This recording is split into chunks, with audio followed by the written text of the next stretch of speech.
네, 안녕하세요. 서른뷰의 강혁진입니다. 오늘 같이 얘기 나누실 분을 소개해드릴게요. 안녕하세요. 피처플레이 최재용 심사학입니다. 저희가 계속 이제 뭐 엑셀러레이터에 대한 얘기들 좀 하고 있었는데요. 요새 창업시장을 보시기에 창업시장이 좀 어떤가요? 초기 스타트업들의 개수가 늘어나고는 있는데 초기 스타트업들에게 가는 돈 자체가 많은 것 같진 않아요. 한 2, 3년 전에는 신생 법인 수가 연에 6만 개였다면 네.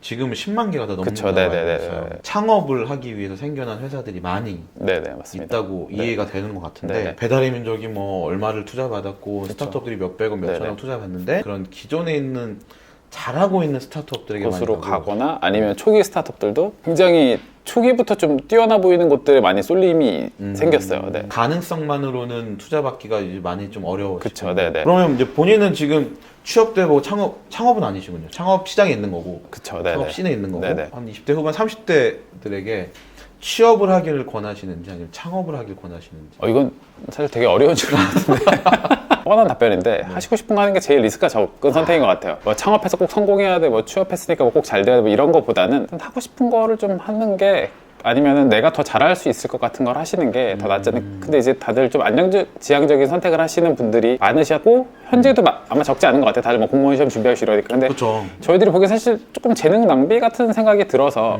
네, 왜 더 뛰어난 분들이 이쪽에 많이 안 오시지?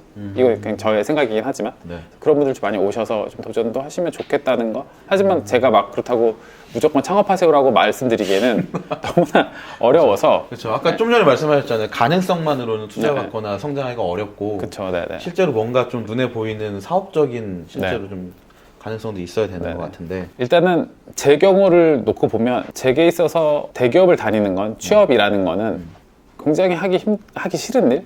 억지로 하는 일을 해야 되는 건데 이 경우에 제가 보기 이걸 굉장히 오래 하기는 힘든 것 같아요. 그럼 사실 그게 되려 역으로 그냥 리스크인 거잖아요. 네네. 왜냐면 저는 그 일을 해서 막 50세, 60세까지 할 수 없을 텐데 어설프게 제가 그냥 마흔 좀 넘었는데 더는 못하겠다 해서 나왔을 때가 사실은 더 문제가 커지는 건데 그렇죠. 뭐 시작부터 좀 더 친구들과 마음이 잘 맞아서 아이템을 잘 찾으셔서 네. 사업을 시작하시는 게 그곳에 반해서는 더 리스크가 낮을 수도 있을 것 같아요. 저는. 네.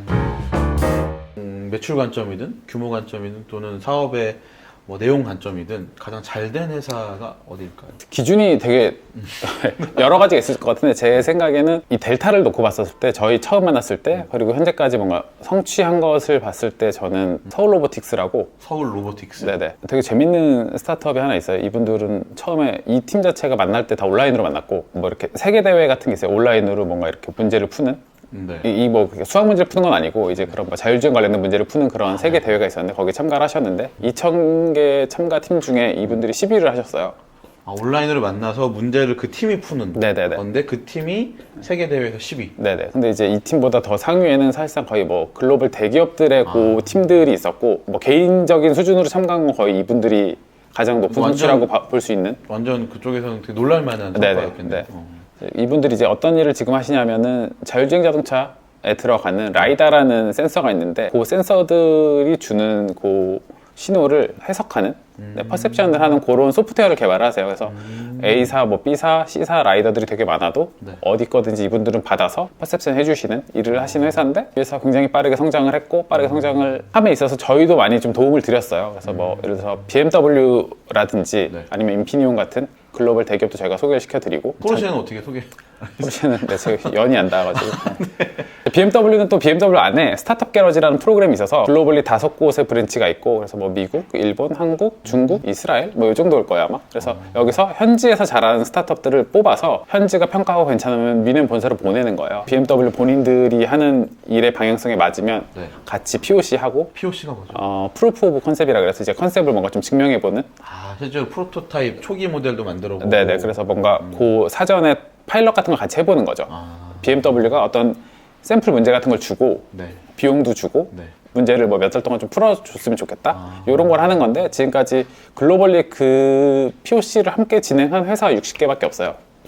60개 중에 3개만 요 다음 단계로 넘어갔고 그래서 거의 양산까지 갔는데 일단 60개 이후에 이제 여기를 소개시켜드렸더니 여기도 이제 요 프로그램 같이 했고 이 프로그램을 굉장히 잘 마무리하셔서 통과됐나요? 통과는 됐어요. 네. 그래요? 얼마 전에 기사에도 이제 그래서 BMW 좀 더 협력을 더 하기로 했다 이제 이런 기사가 나왔는데 이건 사실 굉장히 작은 스타트업이 하기 어렵죠. 힘든 일이잖아요. 그렇죠. 근데 이런 걸 해내서 저희가 보기에는 한 1년 반, 저희가 투자한 지 1년 반 정도 됐는데 굉장히 큰 델타를 보여주신 것 같아서 델타가 뭐죠? 그 변화? 변화. 요때랑 지금이랑 이만큼의 차이를 보여주셨고 또 이제 전 세계에 있는 라이더 회사들이 이 회사를 다 좋아해요. 라이더는 다 이제 제품들을 만드시는데 이 회사는 이제 뒤에서 그 센서를 활용한 데이터들을 받아서 해석을 해주니까 다들 이 회사에 의존도가 좀 생긴 거죠. 올 초에 CES 가서도 이렇게 라이더 회사들이 전화했더니 라이더를 다 갖다 주더라고요. 그래서 테이블 위에 온 세상의 라이더가 다 깔려 있는 그런 환경을. 거기는 투자도 하신 건가요? 저희는 투자를 2번 해서 이제 초기에 한 번 했고 얼마 전에 또 후속 투자 라운드가 있어서 시리즈 A를 도셔서 이때 또 한 번 더 했습니다. 우리가 흔히들 이야기하는 스타트업에 투자를 한다라고 할 때 시드머니 투자를 하고 그 다음에 시리즈 A 투자를 하고 네. 그다음에 시리즈 A, B, C, D 뭐 그런 식으로 쭉 진행이 되잖아요. 그럼 보통 시드머니 투자는 금액으로 나뉘나요? 아니면 그 투자한 돈의 용도에 따라서 나뉘거나 뭐 이러나요? 보통은 몇 번째 투자냐가 가장 큰 것 같아요. 몇 번째 투자냐와 플러스 얼마 받냐? 지금은 제 생각에 시드 투자라 그러면 평균적으로 한 1에서 3억 정도? 보통 그 정도를 시드머니, 받는 것 같고, 시드 시드 투자로 투자라고? 투자 금액 자체가. 네네. 그 다음에 뭐 한 10억 안팎 정도 하면 프리 A, 그러니까 C와 A 사이에 이제 또 조금 있어서 요거 네네. 정도고, 보통 이제 뭐 저희가 통상적으로 말하는 시리즈 A라고 하면 30억에서 50억 정도. 그래서 보통 이제 회사들이 투자 받으면 시리즈 A냐 그러면 시리즈 A 아니다. 아, 프리 시리즈 A다. 네. 아니면 시드다. 네. 이게 이렇게 얘기를 그쵸. 하더라고요. 그래서 네네네. 시리즈 A 받았는데 근데 3억밖에 못 받았어? 네. 이렇게 되니까 조금 더 단계를 자기들은 땡기려고 이렇게 얘기를 많이 하더라고요. 5천만 원 받으면 이건 그냥 시드머니고. 그쵸, 네네네.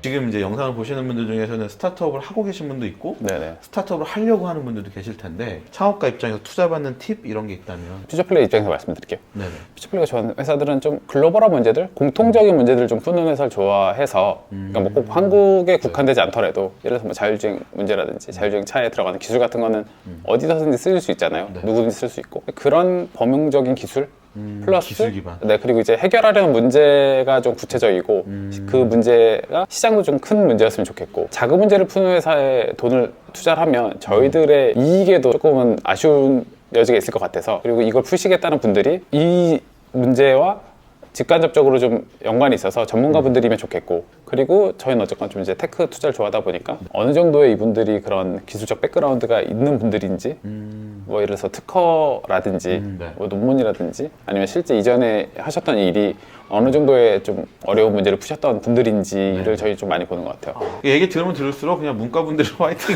하셔야 돼요.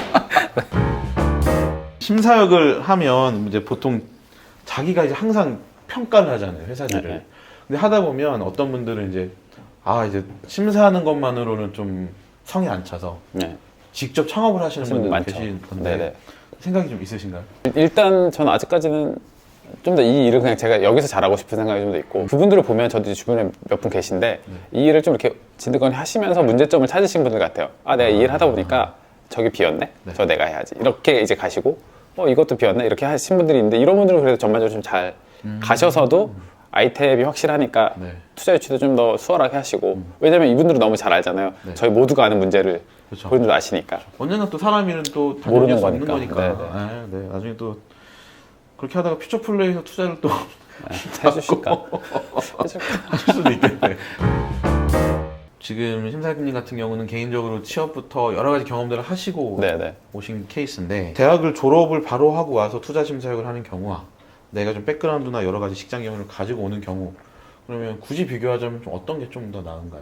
저희는 후자가 조금 더 나은 것 같아요. 후자. 그러니까 경험을 갖고 오시는 분들이. 왜냐하면 어쨌거나 조금이라도 전문성과 경험과 네. 그런 뭔가 이제 어떻게 인더스트리가 돌아가는지에 대한 이해가 좀 있으시잖아요. 그런 분들은 그럼 어쨌거나 본인이 그런 뭔가 버티컬 하나를 안고 오시기 때문에 그런 관련된 딜이나 이런 걸 보시기 훨씬 수월하신데, 학부를 졸업하고 오시면 정말 지식만 갖고 오시는 거잖아요. 그쵸. 그래서 뭐 네트워크도 없으시고 아직은 그런 게 형성되기 전이기 때문에 지금 현재 저희가 이제 그 구인구직 중인데, 네.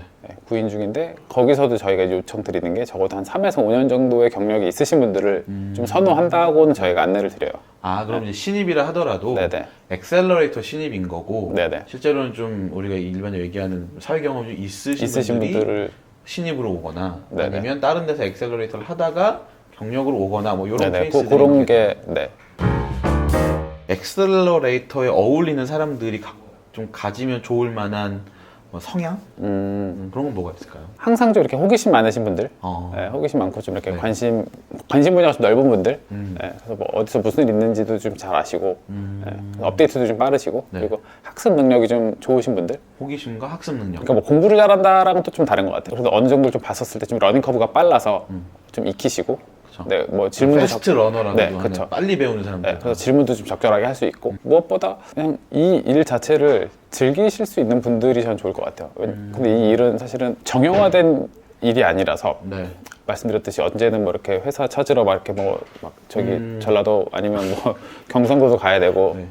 저희 이제 가끔 뭐 미국도 가서 만나기도 하는데 이제 그런 것도 가고 네. 어떨 땐 페이퍼도 막 엄청 해야 되고 계약서 검토도 해야 되고 좀 이런 것들을 그냥 무르르듯이 할 수 있으신 분들이 유연한 사람들이 네네. 좀 좋겠네요. 네네.